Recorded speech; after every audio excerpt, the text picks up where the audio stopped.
So அவங்க போயிட்டு அங்கே கொஞ்சம் கொஞ்சமாக அந்த லேர்ன் பண்ணிட்டு அரபிக் ரீடிங் ரைட்டிங் எல்லாமே பண்ண ஆரம்பிச்சதுக்கப்புறமா அந்த அந்த கம்பெனியோட சேர்மன்ட்ட க்ளோஸாக க்ளோஸாக போகிறதுக்கான வாய்ப்புகள் கிடைச்சிது. ஸோ அதனால் நிறைய க்ரோத் ஒரு ஷார்ட் பீரியடில்.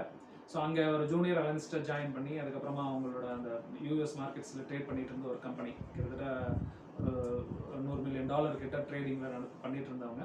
ஸோ அதில் வந்து கொஞ்சம் கொஞ்சமாக அவங்களுக்கு சேர்மனுக்கு ஈக்குவலாக போய் அவங்களுக்கு டெய்லி ரிப்போர்ட் பண்ணிட்டு டெய்லி மார்க்கெட் எப்படி இருக்குது என்னன்றதை அனலைஸ் பண்ணி அவங்களுக்கு அரபிக்கில் ட்ரான்ஸ்லேட் பண்ணி சொல்கிறத வச்சு அவங்களுக்கு ஓரளவுக்கு ஏற்கனவே பண்ணிட்டு இருந்ததை லாஸில் போயிட்டு இருந்ததை ஒரு ப்ராஃபிட்டபிளாக கொண்டு வந்த உடனே நல்ல பேர் கிடைச்சிது. ஸோ ஒரு கிட்டத்தட்ட ஒரு 7 வருஷம் அங்கே ஓடிச்சு. அப்புறம் ஒரு ஷார்ட் பீரியட்லேயே எனக்கு ஒரு $10 மில்லியன் அலோகேட் பண்ணிட்டு ஒரு ஃபண்ட் மேனேஜராக ஒர்க் பண்ணோம். ஸோ இன்டர்நேஷனல் மார்க்கெட்ஸ் எல்லாத்துலேயுமே ட்ரேட் பண்ணிட்டு ஒரு நல்ல ப்ராஃபிட் கொடுத்துருந்தோம்.